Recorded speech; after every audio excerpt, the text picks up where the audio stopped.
दे। सुनो खोलो लड़की का बियाह भलू ससुरे गई, अगर ससुरे से नैहर में लौट के आई तो कर सखी सहेली पूछली सका हो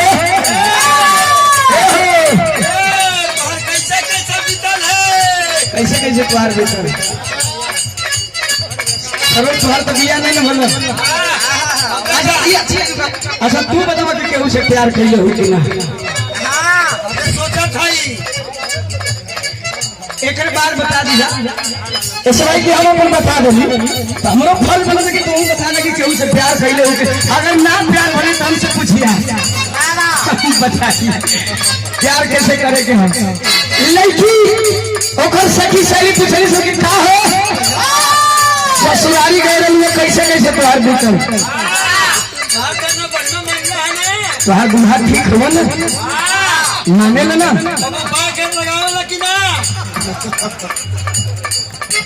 मर्दवा बहुत बेकार आदमी है। अच्छा तो बैग गेर कैसे लगावत भाई कब तू बैग गेर लगल हो कि ना? इनकर बैग गेर इनकर बाबू लगा दे।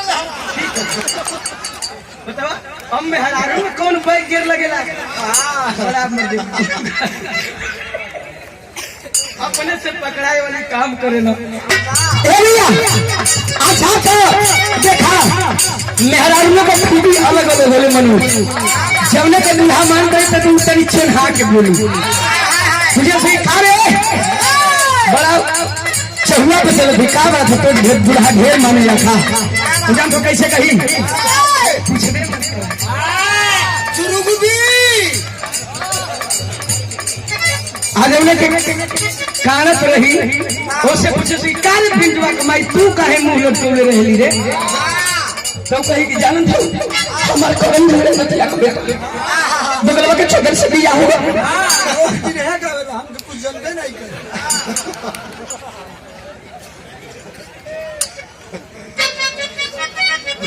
ये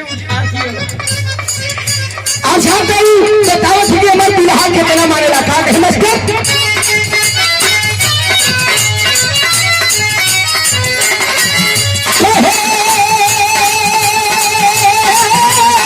सखिया रे सखिया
आजकल पैसा ऐसा भोजपुरी गाना आ गया है कि साला गाना से बेकार को पोस्टर बनवा देते हैं। कुछ दिन पहले एगो गाना रहे कि लगा दे चोलिया के हुक रह गए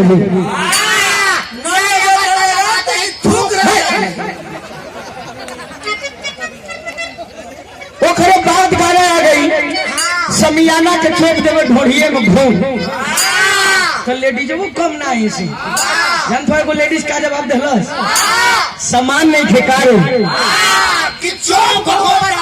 ओकरे बाद गाने आ गई मनोज ओकरे बाद कौन गाना आई सामान बात सब नहीं तो हट हट पीछे से गाना आ गई ए भैया बड़ी बड़ी गाना एक लाइन वही में कहना सही मास्टर का कहे